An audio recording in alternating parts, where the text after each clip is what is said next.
சொக்கநாதன் பெற்றெடுத்த பிள்ளையாராம்.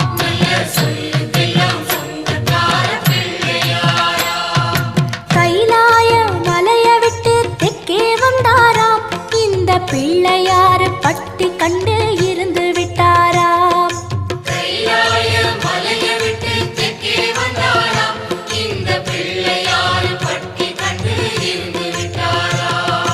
கணபதியார் வந்தாரம்மா, நம்ம உறவாக நின்னாரம்மா.